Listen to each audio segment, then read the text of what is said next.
ஓகேப்பா. -9, -2, -8, -4, 2, 2 மற்றும் 1, -3 என்பதை முனைகளாக கொண்ட நாற்கரத்தின் பரப்பளவை காண்க கொடுத்துருங்க. ஃபஸ்ட் நம்ம எப்பவுமே புள்ளிகளை பார்க்கணும். இது எக்ஸ் என்ற புள்ளி, இது y, x y, x y, x y. இப்போ பார்த்தா இங்கே எக்ஸ் வந்து மைனஸில் இருக்குது, இந்த எக்ஸும் மைனஸில் இருக்குது, இந்த எக்ஸு ப்ளஸில் இருக்குது, இந்த எக்ஸு ப்ளஸில் இருக்குது. ஸோ படம் நம்ம கிராஃபில் வரைகிறோம் அப்படின்னு சொன்னால் நமக்கு தெரியும் மைனஸ் எங்கே வரும், ப்ளஸ் எங்கே வரும்னு சொல்லிட்டு. மைனஸ்லாம் இந்த சைடு வரும், ப்ளஸ் எல்லாம் ரைட் சைடில் வரும். அதாவது கால் பகுதி, இது முதல் கால் பகுதி, இரண்டாம் கால் பகுதி, மூன்றாம் கால் பகுதி, இது நான்காம் கால் பகுதி. இப்போ இங்கே பார்க்கும்போது எக்ஸனுடைய மதிப்பு இங்கே மைனஸ் வந்திருக்கு. அப்போ எத்தனாம் கால் பகுதி வரலாம்? மைனஸ்னால் இரண்டாம் கால் பகுதி அல்லது மூன்றாம் கால் பகுதி வரலாம்.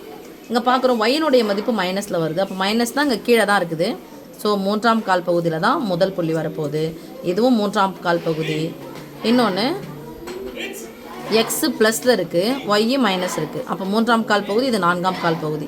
அப்போ நான் பார்க்கும்போது சாமி -9 இங்கே கொஞ்சம் தூரமாக இருக்குன்னு வச்சுக்கலாமே. -2 எங்கே இருக்கும்? கொஞ்சம் கிட்ட இருக்கும். அடுத்து -8 இதுக்கு முன்னாடி இருக்கலாம். -4 கொஞ்சம் தூரமாக போட்டுக்கோங்க. சும்மா ஒரு அப்ராக்சிமேட்டாக குறிக்கிறேன். 2, 2 அப்படிங்கிறது எங்கே இருக்க போகுது? +2, +2னா இங்கே இருக்க போகுது. அடுத்து +1, -3. +1 இங்கே தான் இருக்குது, -3.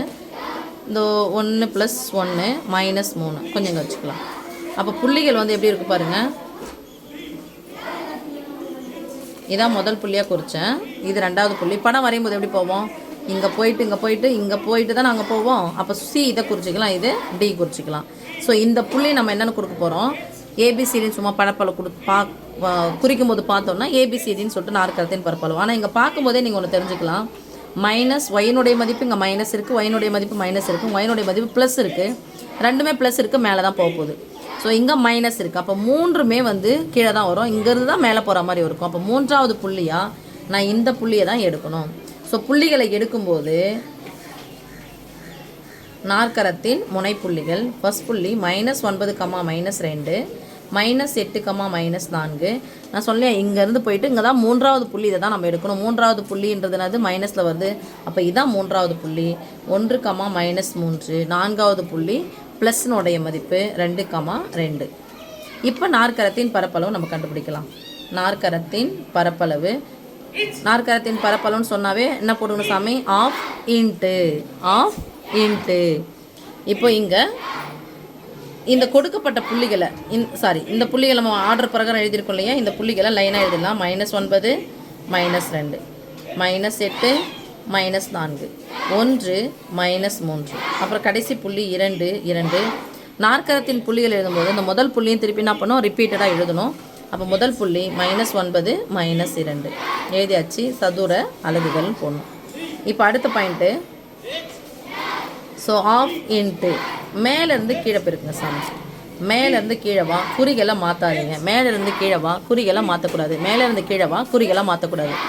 ஸோ குறிகளை மாற்றக்கூடாதுன்னா இங்கே என்ன குறி இருக்கோ அப்படியே போட போகிறோம். மைனஸ் இன்ட்டு மைனஸ் ப்ளஸ்ஸு 9 நாங் 36, minus into minus plus 3 8 24, plus into plus plus 2 2, plus into minus minus 2 2 4.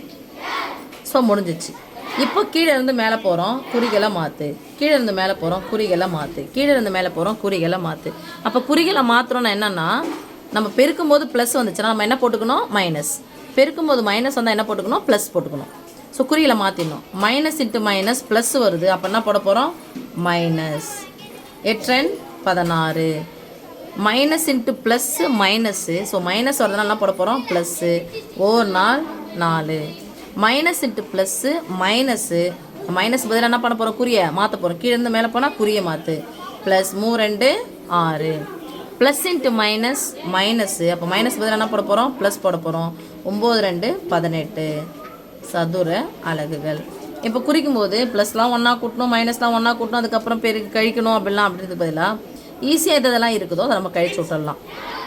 அப்போங்க பாருங்கள், 36லேருந்து 16 கழிக்கலாமா? 36லேருந்து 16 கழிச்சா 30 ரூபாயிலேருந்து 16, 36 ரூபாயிலேருந்து 6 ரூபா போயிடுச்சு. 30 ரூபாயிலேருந்து 1 ரூபா போயிடுச்சுன்னா மீதி 10 ரூபா போயிடுச்சுன்னா மீதி 20 ரூபா. ஸோ 20 ரூபா போட்டுங்க. இந்த ரெண்டுத்துக்கும் சேர்த்து ஒரே புள்ளியாக மாறிச்சு. அதுக்கப்புறம் இங்கே பாருங்கள், 24லிருந்து 4 கழிச்சா எவ்வளோ? 20. இது ரெண்டையும் சேர்த்து போட்டாச்சு. நான் 20 + 20. இப்போ இங்கே பார்க்குறோம் +2 +6 +8.